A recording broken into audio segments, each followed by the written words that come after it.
I'm going to get straight to the point. We spent the last few days putting this document together, the COVID-19 Business Battle Plan. What is it? Well, it's a very rigorous but very straightforward way of assessing the impact of the current situation on your business to help you think through that impact in a structured way and identify what the real challenges or opportunities are, either to help your business through this crisis or to help other people do the same. Really simple. You just go to this link that you can see on the screen. You can download it totally free. There's no paywalls, no sign up, no nonsense. It takes you through all the different elements of your business with a very focused, very specific set of questions to help stimulate these ideas. And it concludes with a single page summary of the model that it's based on, which is called the grid. It's our strategy and decision-making framework. We also wrote a book on it a few years ago. If that's all you need to know, if you think that's something that's going to help you, or you think it might help somebody else, there's the link again.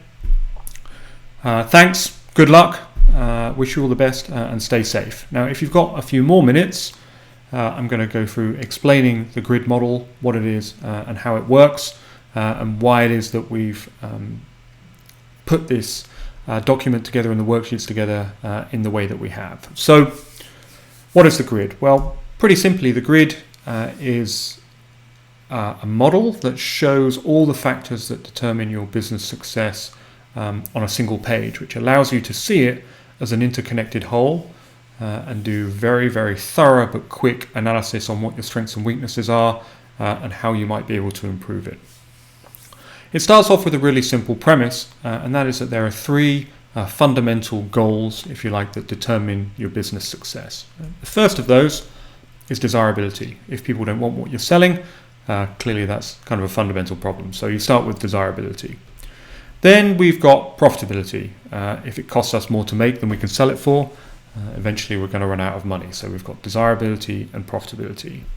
Then we've got this third factor here, longevity, which is clearly becoming a major focus of businesses at the moment, which is how long can we make that profit for? Clearly we don't want to just make a quick buck today and disappear tomorrow. The longer we're profitable for, the better, because the more returns we're going to get. Now, what we're basically trying to do in business is improve these three things or make sensible trade-offs between them to try and kind of aim for the good of the whole business. So we might sacrifice a little profit to ensure our longevity.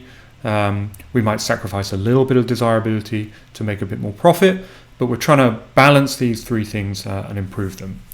Now, what makes doing that difficult in practice is that basically there are a lot of factors that affect those, and there's a lot of things that can change. And we can think of those factors as falling into three major buckets, if you like. The first one is the customer. If who they are or what they want changes, obviously that's going to affect everything in our business. We've also got the market. Maybe new regulations come along or a new rival comes along or something. If that changes, obviously we've got to respond to that or factor that into our business plan or decision making. And finally, we've got our own organization, which will have strengths, weaknesses, quirks, some resources, some constraints. So we've got to consider what we can do with our organization or what our organization needs to look like. Well, that's all pretty simple. Why is it called the grid? Well, the key point of the model is that any one of these three goals that I've just articulated, desirability, profitability, and longevity, can be impacted by any one of these three kind of layers of change, if you like. And what that means is that we arrive at a grid of 9 factors that together determine the overall success of our business. So what are they? Well, starting in the top left, very simply, wants and needs. What customers find desirable is going to depend on what they want or need. Very simple. Other people in the market will be trying to satisfy those same wants and needs. That's the rivalry that we've got here. And then we actually have to have something for people to desire, right? Some kind of product or service or some kind of market offering. Now what you can see is that desirability actually emerges from the three of these put together.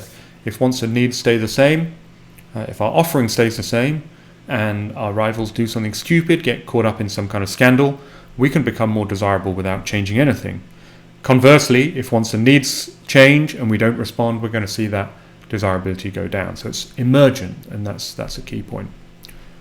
When it comes to the next column, profitability, well, customers give us our revenues, obviously. Our organization incurs costs, very simple. But there's also a market force in the middle here, and that's bargaining power. Ultimately, every business is kind of sandwiched between its customers on one hand and suppliers on the other hand, and they all have different amounts of kind of negotiating power in that relationship, depending maybe on how much they buy or how much they sell or how dependent on them we are. So bargaining power can become a huge factor in determining who gets to keep the kind of lion's share of the value from the whole ecosystem. Very important point. Looking at longevity, well, back to that customer row, the size and commitment of our customer base is going to affect our long-term prospects, of course. Going down one, we've got the ease with which other people can copy or imitate us, has a huge impact on our long-term prospects.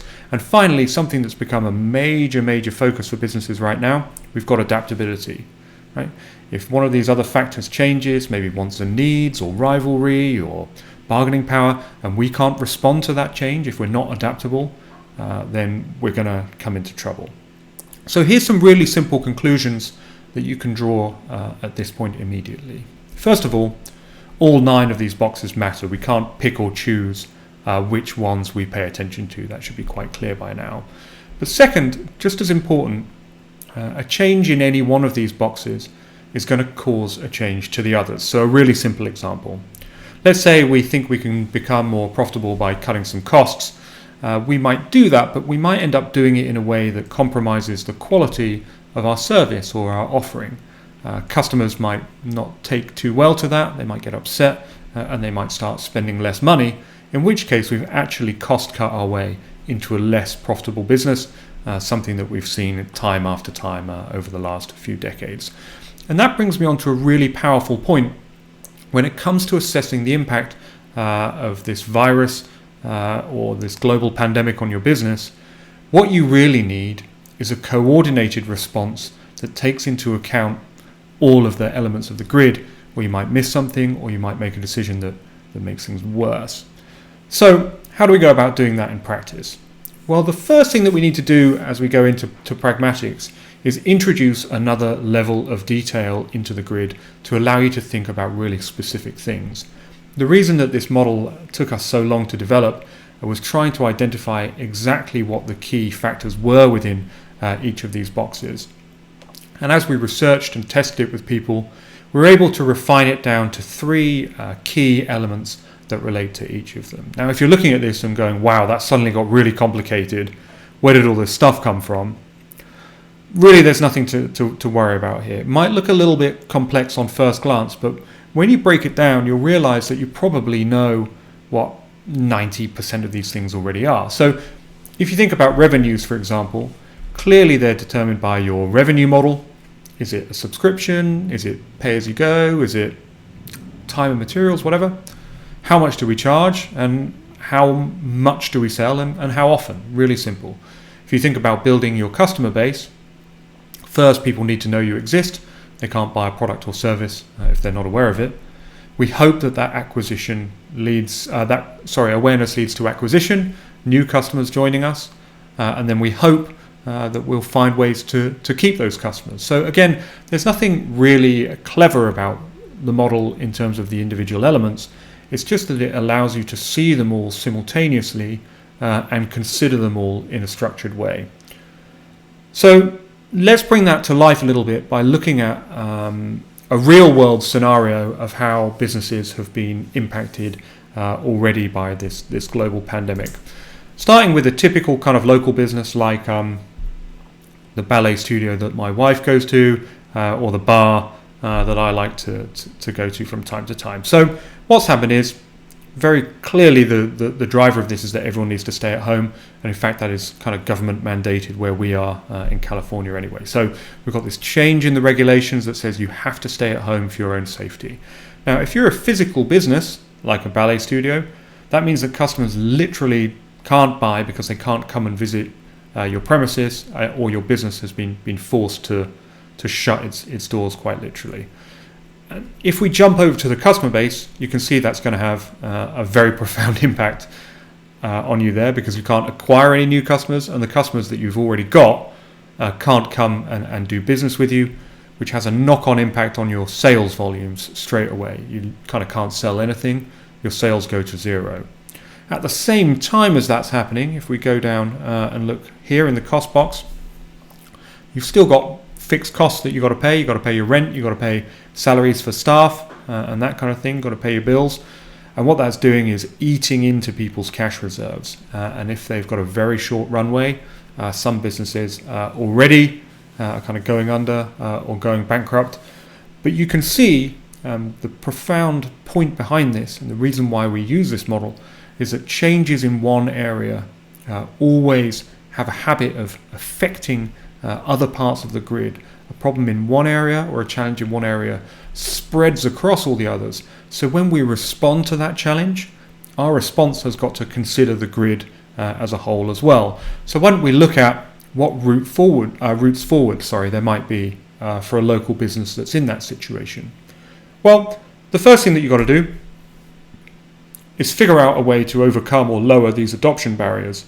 And typically people are doing that by making changes to their proposition in some way. Maybe they start doing courses online, or they start delivering goods rather than having customers collect them, or thinking of ways that they can still offer their service to people at home, and they might need to improvise a new kind of customer experience around that.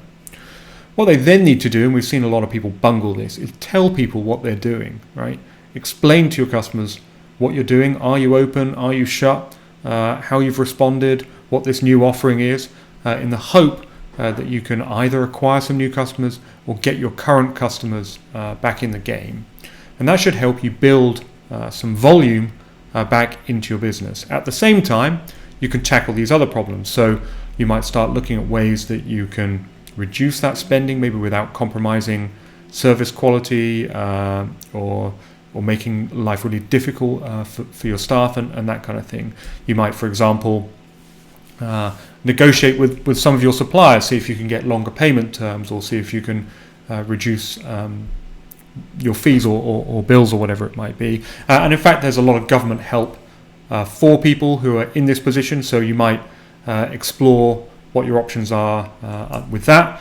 And of course, the whole point of this is to try and stem the bleeding of that cash flow. That is what is dragging a lot of businesses under. So you can see that when you plan a route forward, there are tons of different factors that you can consider, all of which might actually add up to making quite a big difference if you look across the whole grid, and that's what our worksheets are all about. Now, to show you another example that brings this to life, more of a kind of inspiration, we can look at an example here from how Dyson, the vacuum cleaner and hand dryer business, whatever you know them for, maybe hair dryers, have responded to this situation, which again takes all of these different kind of facets of the grid into account. So Dyson as a business have got a lot of intellectual property and expertise with things like motors and particularly ways of moving air around, whether it's vacuum cleaners, heaters,